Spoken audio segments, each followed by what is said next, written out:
Thank you, darling, and I'll just have to thank my mother for writing that grist article for me.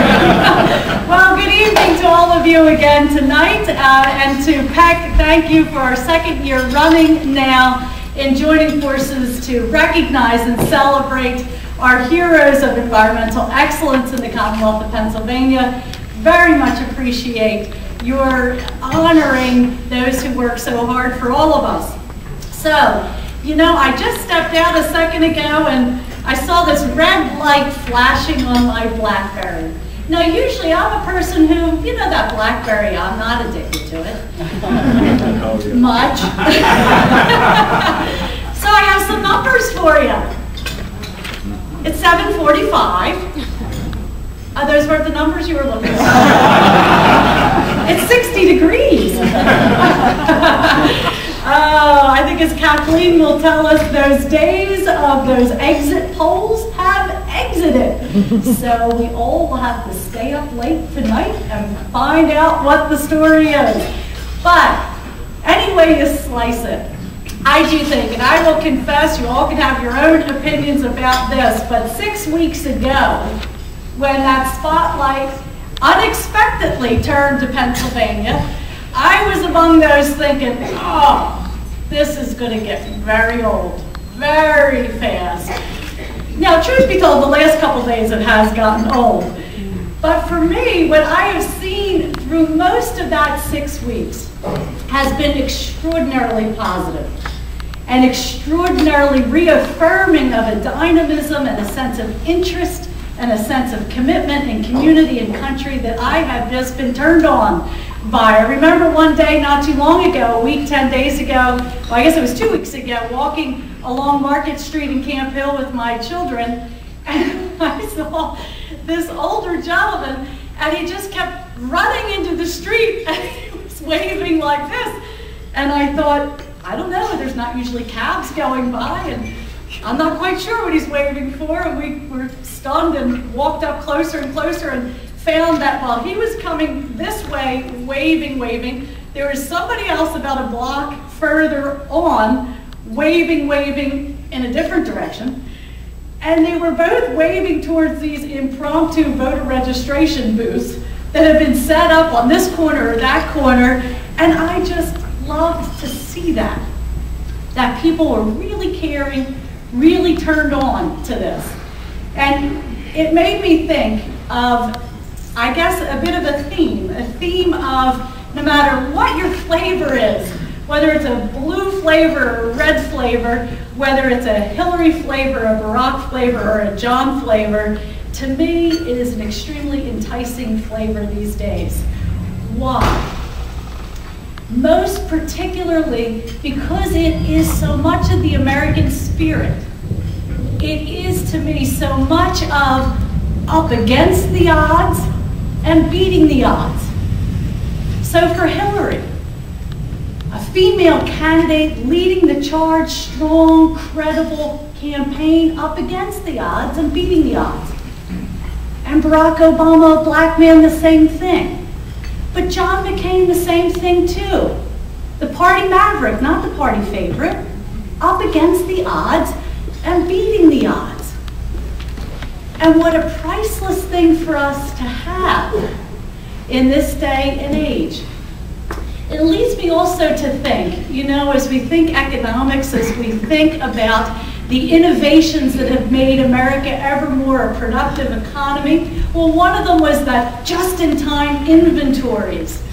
Sometimes it's just-in-time inspiration.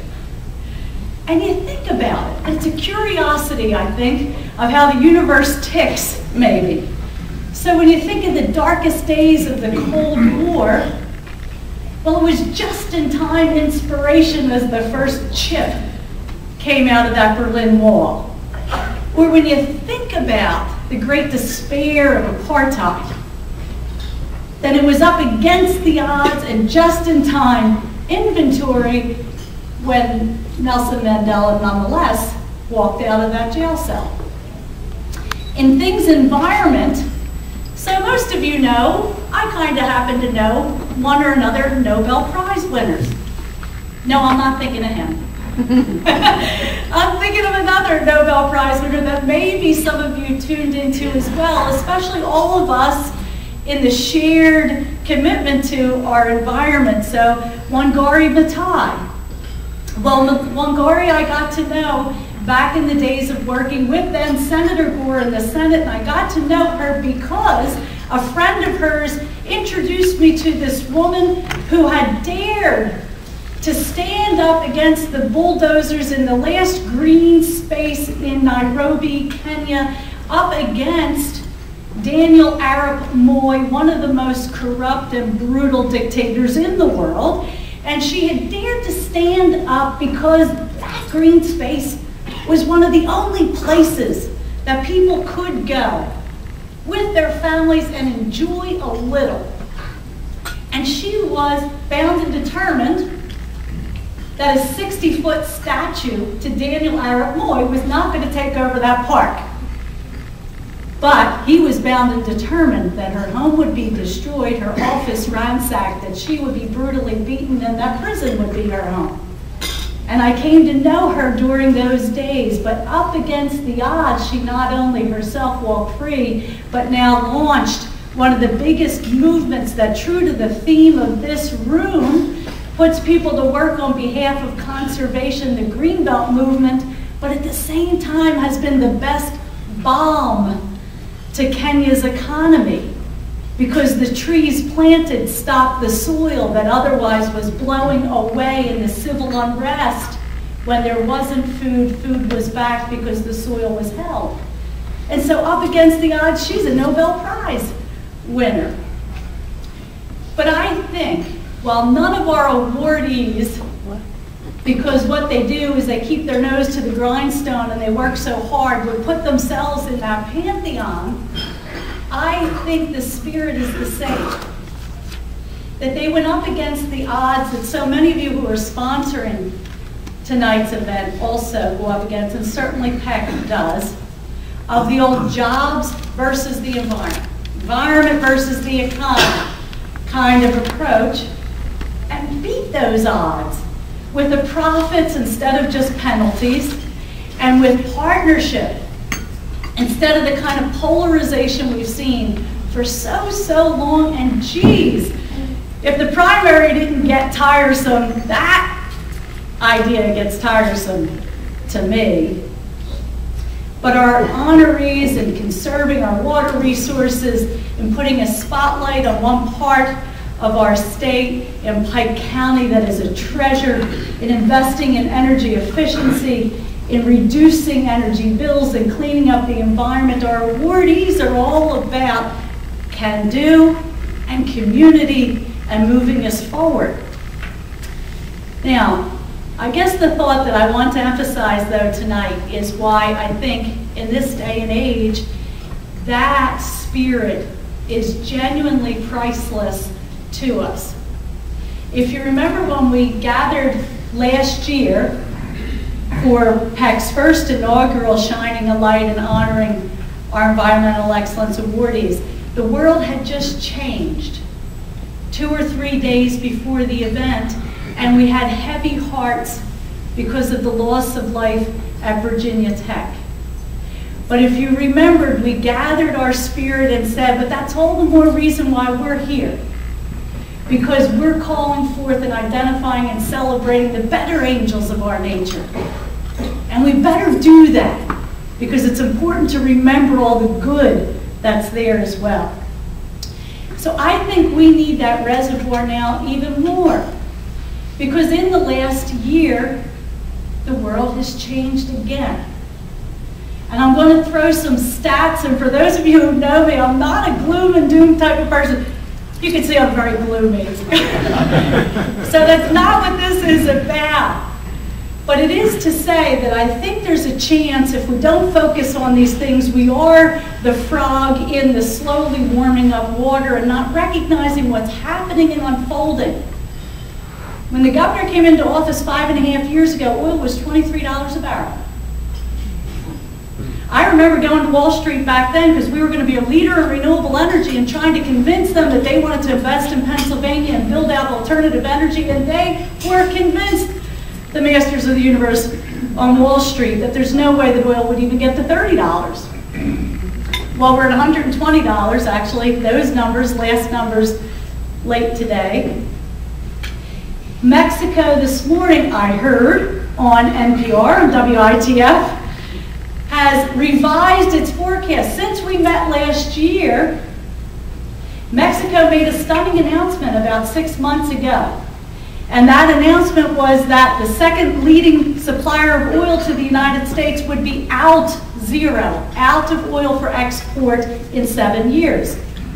They revised that. Their reserves are down even 8% more than they thought a year ago, and that was on top of an 8% reduction about 3 months ago that they had already announced. You know, some of us talk about cellulosic ethanol. Well, guys and gals, if we started to plant the switchgrass today, the farmers say we'd only be getting our first crop in 7 years. Oil, we're getting used to seeing the numbers go up. Our friends from PPL and other utilities here, they're seeing a different part of the equation. The price of coal is going through the roof. For probably 10 years or better, steam coal for utilities was $35, $40. It's $115 today a ton. And we have new reports in that say that kind of price pressure means that there's a great demand and drawing those resources for export overseas, switching because metallurgical coal is going even higher at $200+ a ton, and so utility coal being switched over for metallurgical purposes. We're down to inventories at some of our utilities below 30 days. Water, National Geographic says by 2025, 2.7 billion people will have zero access to water, none. And fisheries, 75% of them are already overfished. Okay, so we're all sufficiently depressed. Not my point. Not my point at all. I want us though to recognize I think the world has changed in dramatic ways. And if conservation and things environment were a nice or a feel-good or a worthy thing to do before, if I was a person, as Gris said, and as our awardees all are, who is can do, I'm now must do. We must do what you're invested in here tonight. I think we've got a tough challenge coming, and I think we could see it even this summer.